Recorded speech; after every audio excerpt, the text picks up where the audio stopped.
Hello, this video fortunately starts with Mega Z. She keeps posting A-star comments. Let's see what she's got for us this time. Steinbeck uses Slim to reflect the harsh society at the time. Correct use of the colon to introduce an explanation. Well done. Slim says, in reference to the dogs, I drowned 4 of them right off. She couldn't feed that many, I kept the biggest. Although this is a logical approach, symbolically it could be Steinbeck's portrayal of the survival of the fittest. Well, absolutely, you're absolutely right. I love the way you sequence from the literal to the symbolic so well. And you're saying this is the attitude that society had. Good. This is carried forward in the novella. Well done. You're looking towards the future, arguing how things are going to turn out and why Steinbeck has crafted it this way. So this looks like an exciting paragraph. Let's find out what you do. As the weakest members of society, Lenny and Curly's wife have been killed. That's true. It can even be stretched to apply to Candy, who is clearly soon to die, and Crooks, who has no escape from his life.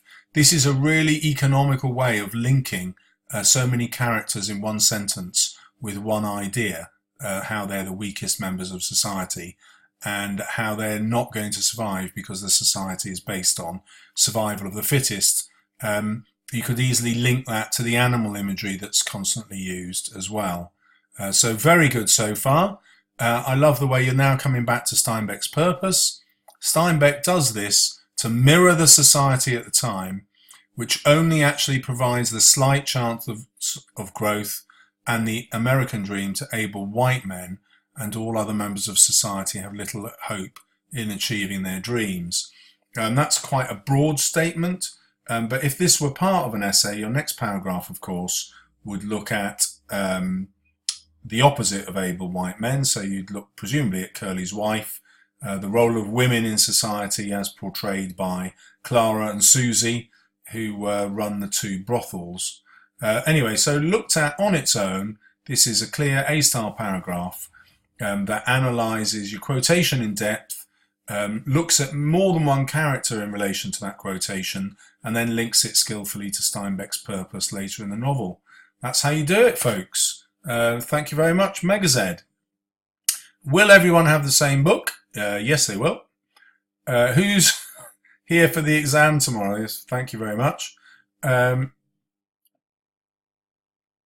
This apparently is a brilliant video, last minute revision on Crooks. Thank you, Ayub.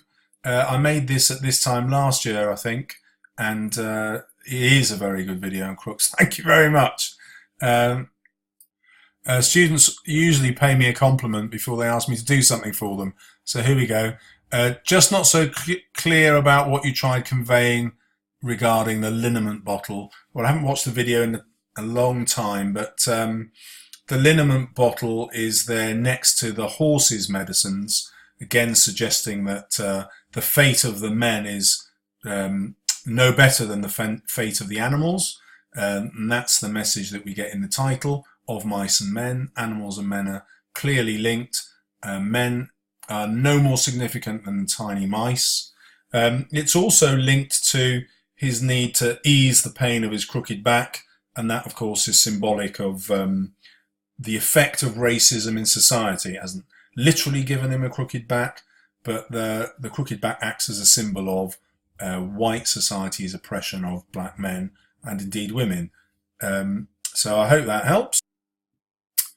I really want to ask about some tips that would allow me to remember everything I need to include in each paragraph, perhaps an acronym.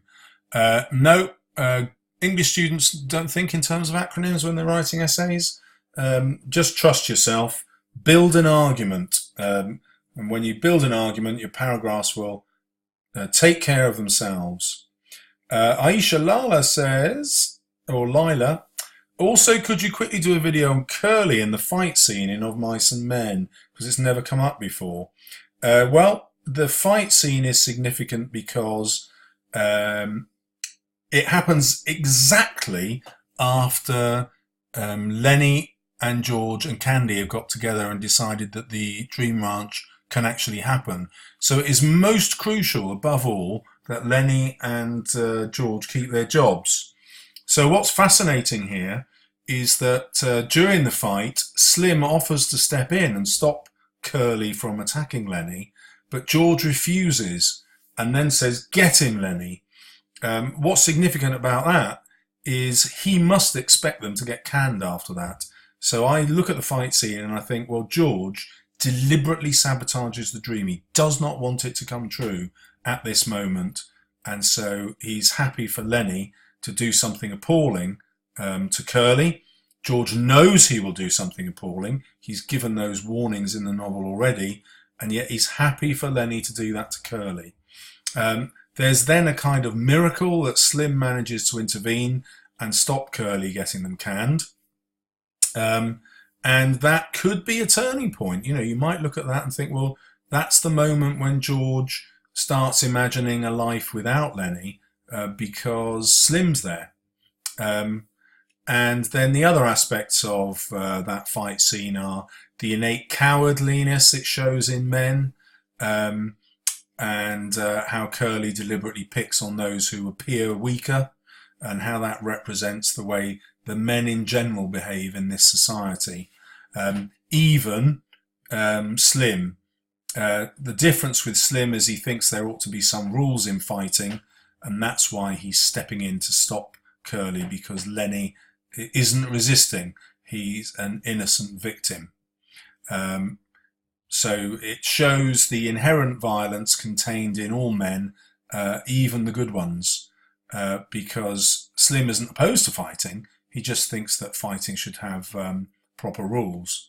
You know, imagine if we sorted problems in our schools that way. So I hope that's helped you. More videos of your questions will be on their way.